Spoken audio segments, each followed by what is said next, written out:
എല്ലാവർക്കും നമസ്കാരം.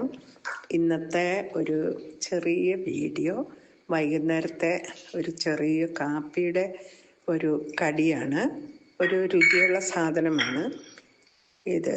അതിന് ഒരു കപ്പ്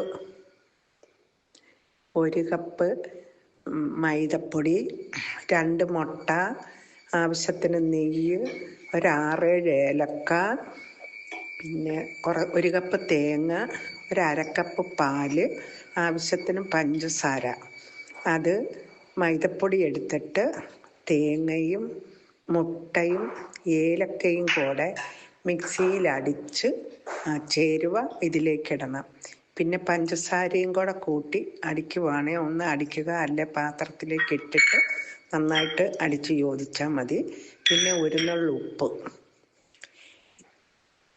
ഇത്രയും സാധനങ്ങൾ, ഒരു പിഞ്ച് ഈസ്റ്റ് ചെറിയ ചൂടുവെള്ളത്തിനകത്ത് കലക്കി വെച്ചിട്ട് അതോടെ കൂടി വെച്ച് ഇവയെല്ലാം കൂടെ ചേർത്ത് ഒരു 1/2 മണിക്കൂർ നേരം മിക്സ് ചെയ്ത് മൂടി വെക്കുക.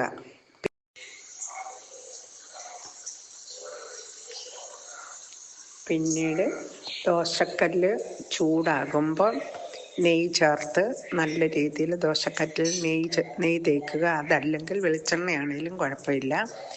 തേച്ച് ഇച്ചിരി കട്ടിയിൽ മാവ് കനത്തിൽ ഒഴിച്ച് പരത്തി മൂടി വെക്കുക. അടി ഒരുവിധമായി കഴിയുമ്പോൾ വീണ്ടും മറിച്ചിടുക. ഈ മറിച്ചിട്ട് 2 വശവും മൂത്ത് കഴിയുമ്പം അതിനെ ദോശക്കല്ല് വെച്ച് തന്നെ ഡിവൈഡ് ചെയ്ത് അതെടുത്ത് ഉപയോഗിച്ചാൽ വളരെ രുചിയുള്ള ഒരു 4 മണി പലഹാരമാണ്. പ്രത്യേകിച്ച് കുട്ടികൾക്കൊക്കെ വളരെ ഇഷ്ടപ്പെടുന്ന ഒരു സാധനമാണിത്.